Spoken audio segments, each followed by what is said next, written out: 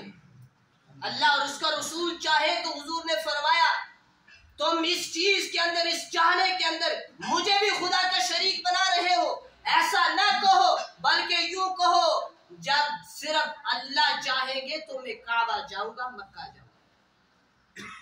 اسے پتہ چلا ہم نے رسول اللہ صلی اللہ علیہ وسلم کو بھی خدا کا درجہ دیا جب ہم نے کہا گچھ اللہ رسول دے والے، پھر ہم نے خدا کا درجہ جناب رسول اکرم صلی اللہ علیہ وسلم کو بھی دے دیا۔ ہم نے بسا اوقات کہا اور کہتے رہیں گے خدا خدا ہے، نبی نبی ہے، صحابی صحابی ہے، فرشتہ فرشتہ ہے، ولی ولی ہے، ولی خدا نہیں، صحابی خدا نہیں، بزرگ خدا نہیں، علماء خدا نہیں، نبی خدا نہیں، فرشتے خدا نہیں، خدا ایک ذات ہے، وہ ذات ہے اللہ رب العزت کی۔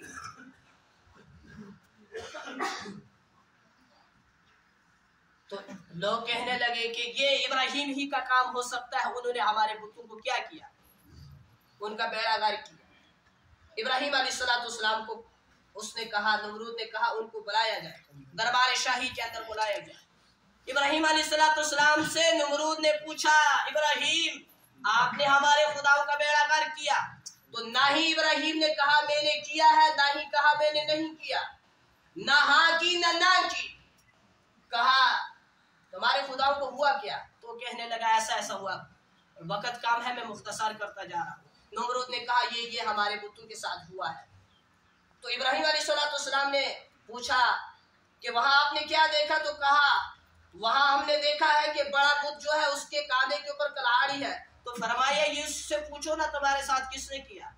کیا فرمایا ابراہیم خلیل اللہ نے؟ یہ اس بت سے پوچھو نا جس کے ہاتھ کے اندر، اس کے کاندھے کے اوپر کلہاڑی ہے، کلہاڑا ہے، اس سے پوچھو تمہارا ستیہ ناش کس نے کیا اور تمہارے کاندھے کے اوپر کلہاڑا کس نے رکھا؟ تو نمرود کہنے لگا او ابراہیم تو نہیں جانتا ہمارے خدا بولتے نہیں ہیں۔ ابراہیم تو نہیں پتا اصل خدا گال نہیں کرتے۔ ابراہیم نے کہا پھر وہ خدا ہی کیسے جو بات نہیں کرتے اور ان کو پتہ ہی نہیں کہ ہمارے ساتھ یہ حرکت کس نے کی، وہ خدا ہی کیسے؟ جب یہ بات کہی تو نمرود لاجواب۔ بزرگوں آپ دیکھیں کہ جب بھی آپس میں دونوں کا مقابلہ ہوتا ہے دلائل کے اعتبار سے، کس کے اعتبار سے؟ دلائل کے اعتبار سے۔ جب بندہ دلائل کے اعتبار سے ہار جاتا ہے تو پھر بندہ لڑائی پر اتر آتا ہے۔ جب اس کے پاس جواب دینے کے لیے کچھ بچتا نہیں یا اس کے پاس کچھ ہوتا ہی نہیں شروع سے ہی، تو پھر بندہ لڑائی پر اتر جاتا ہے، پھر بندہ کچھ جاہل کام کرنے پر آ جاتا ہے۔ تو نمرود نے کہا کہ تم نے ہمارے خداؤں کا بیڑا غرق کیا ہے۔ نمرود نے کہا کہ آگ جلائی جائے، 40 میل لمبی چوڑی آگ جلائی گئی اور وہ آگ آسمان سے باتیں کر رہی تھی، اس کے شعلے آسمان پر جاتے تھے۔ وہ آگ اللہ کے عرش سے کلام، اس عرش سے کلام کرتی تھی، یہ جو نظر آتا ہے۔ اور اس کے بعد وہ منجنیق وغیرہ کے اندر ڈال کر ابراہیم علیہ السلام کو آگ کے اندر ڈالنے لگے۔ اور بزرگوں ایک بندہ بھی نہیں تھا، خدا را اس پر غور کرو، ایک بندہ بھی نہیں تھا جب ابراہیم خلیل اللہ کو آگ کے اندر ڈالا جا رہا تھا کوئی کہے کہ اس کو آگ کے اندر نہ ڈالو، واللہ اس پورے مجرے میں کے اندر ایک بندہ بھی نہیں تھا جو یہ کہے کہ ابراہیم کو آگ کے اندر نہ ڈالو۔ لہٰذا ابراہیم علیہ السلام کو آگ کے اندر ڈالا گیا۔ اسی کو علامہ اقبال رحمت اللہ علیہ نے کہا، بے خطر کود پڑا آتش نمرود میں عشق، بے خطر کود پڑا آتش نمرود میں عشق، عقل تھی محو تماشا لبے بام ابھی۔ یہاں عقل کہتی ہے کہ جو بندہ آگ کے اندر جائے گا آگ اس کو چھوڑے گی نہیں، آگ تو اس کو جلائے گی، آگ کا کام ہے جلانا، لوہا ڈالو اس کو پگھلائے گی، انسان کو ڈالو ہڈیاں تک جلا دے گی، کسی اور چیز کو کوئلے کو ڈالو کچرے کے اندر، جس کو بھی آگ کے اندر تم ڈالو گے آگ کسی کا لحاظ مت کرے گی، آگ کا کام ہے جلانا تو اسے جلائے گی۔ لیکن یہاں بھی عقل نے کہا کہ اس کے اندر جاؤ گے تو جل جاؤ گے، لیکن عشق نے کہا میں جس کی محبت میں، جس کے پیار میں، جس کے حکم سے آگ کے اندر جا رہا ہوں وہ آگ اسی خدا کی محتاج ہے۔ حضرت سلیمان سوری رحمت اللہ علیہ بیٹھے دعا فرما رہے تھے، یا اللہ مجھ سے راضی ہو جا، یا اللہ مجھ سے راضی ہو جا، یا اللہ مجھ سے راضی ہو جا۔ پردے کے پیچھے رابعہ بصریہ بیٹھی سن رہی تھی، جلال کے اندر آ کر رابعہ بصریہ نے کہا، او سلیمان بس کر، او سلیمان سوری بس کر، کیا کہتا ہے؟ اس نے کہا رابعہ تمہیں کیا ہوا؟ میں تو اپنے رب کو منا رہا ہوں، دعا کر رہا ہوں میرا رب مجھ سے راضی ہو جائے۔ تو رابعہ بصریہ کہنے لگی، او سلیمان سوری رکھ اپنے سینے پر ہاتھ اور تو کہہ کہ تو خدا سے راضی ہے۔ پوری زندگی تو مانگتا آیا، اب بھی مانگ رہا ہے، یا اللہ مجھ سے راضی ہو جا۔ رابعہ بصریہ نے فرمایا، او سلیمان سوری رکھ اپنے سینے پر ہاتھ، بتا کیا تو بھی رب سے راضی ہے؟ تو رب کو تو کہہ رہا ہے مجھ سے راضی ہو جا، بتا تو بھی راضی ہے؟ بزرگوں پوری زندگی ہماری یہی کوشش ہے، اور واللہ ہم جو لوگ جو مرد جو عورتیں صبح فجر کے وقت نیند قربا کے نماز فجر پڑھتے ہیں ان کی بھی یہی کوشش ہے ہمارا رب ہم سے راضی ہو جائے، لیکن ہم کبھی ان سے پوچھیں کہ آپ بھی رب سے راضی ہیں؟ صحابہ کو یہ لقب کیوں دیا گیا، یہ ٹائٹل کیوں دیا گیا رضی اللہ عنہ ورضوا عنہ، کہ وہ رب سے راضی تھے، رب ان سے راضی تھا۔ ہم ساری زندگی دعائیں کرتے ہیں ربا مجھ سے راضی ہو جا، ربا راضی ہو جا۔ بزرگوں کبھی ہم بھی رب سے راضی ہیں؟ کبھی سوچا ہم نے کہ اللہ تو نے بیماری دی ہے تو میں اسی کے اندر کیا ہوں راضی ہوں تجھ سے، یا اللہ تو نے غربت دی ہے، یا اللہ میں اسی کے اندر راضی ہوں تجھ سے، یا اللہ تو نے امیری دی ہے، امیر کو تو بڑا گمانڈ آ جاتا ہے پیسے کا، لیکن کبھی اس نے سوچا کہ یا اللہ تو نے مجھے جس حال کے اندر رکھا ہے اس حال کے اندر میں تجھ سے راضی ہوں۔ لہٰذا رابعہ بصریہ کہنے لگی رکھ سینے پر ہاتھ، بتا تو رب سے راضی ہے۔ اور کبھی یہ تو کر پوری زندگی دعا مانگتا ہے رب تو مجھ سے راضی ہو جا، کبھی تو بھی تو رب سے راضی ہو جا۔ خیر بات کو ختم کریں گے۔ ابراہیم علیہ السلام کو جب آگ کے اندر ڈالا گیا تو اللہ رب العزت نے قرآن مجید کے اندر فوراً فرما دیا قُلْ لَا يَا نَارُ كُونِي بَرْدًا وَسَلَامًا عَلَىٰ إِبْرَاهِيمَ۔ مجھے لگتا ہے جن لوگوں نے سنتیں باندھ لی وہ بات سے تنگ آ چکے۔ السلام کو آگ کے اندر ڈالا گیا تو اللہ رب العزت نے ارشاد فرما دیا 17ویں پارے کے اندر قُلْ لَا يَا نَارُ كُونِي بَرْدًا وَسَلَامًا عَلَىٰ إِبْرَاهِيمَ، اے آگ ابراہیم کے لیے ٹھنڈی ہو جا، ایسی ٹھنڈی نہ ہو کہ سردی لگے، ایسی گرم بھی نہ ہو کہ گرمی لگے، بس ابراہیم کے لیے گل گلزار بن جا۔